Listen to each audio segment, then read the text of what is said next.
We've watched as superstar athletes Naomi Osaka and Simone Biles revolutionize the sports world by risking their careers to prioritize their mental health. Their decision sparked a flood of social media reactions applauding the women for their bold decisions. Now, more black women are taking the time they need to step away from one of the most exhausting years, and honestly, a year and a half in recent history.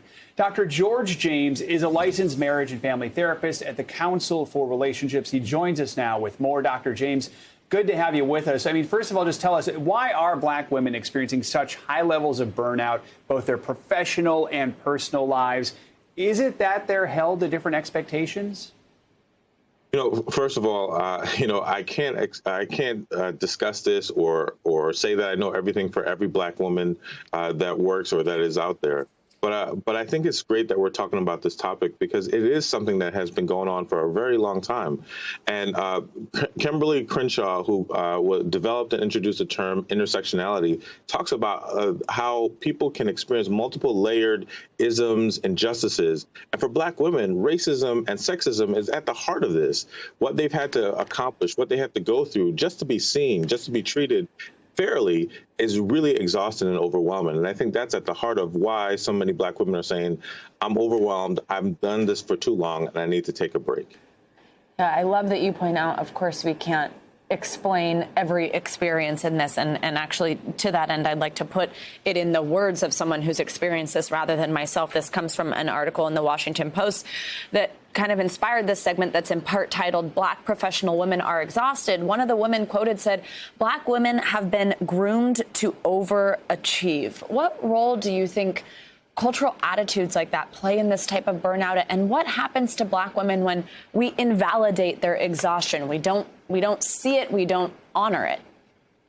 Unfortunately, this shows up in so many different ways, even from like when black women go to medical professions, reporting the same symptoms and signs that we would say that's a heart attack, that's a red flag, let's get some care. They're told to just push through it. And so this thought of the superwoman, the super black woman happens in the dominant culture and also sometimes in the black community, right? The thoughts of that you can do it all, you can do everything. Now, there's some good to that, the thought of, wow, you're so amazing, so great. But at the same time, that's such a burden to carry that the only way that you're seen is if you are literally a superhero when we don't hold everybody else to that same standard.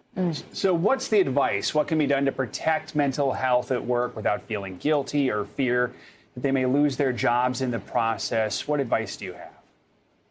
Well, I think like having these conversations, being able to talk about like the importance to treat everyone fairly, to be able to recognize what is a microaggression, that telling somebody to push through it, telling a black woman just deal with it is a microaggression, and that is not okay.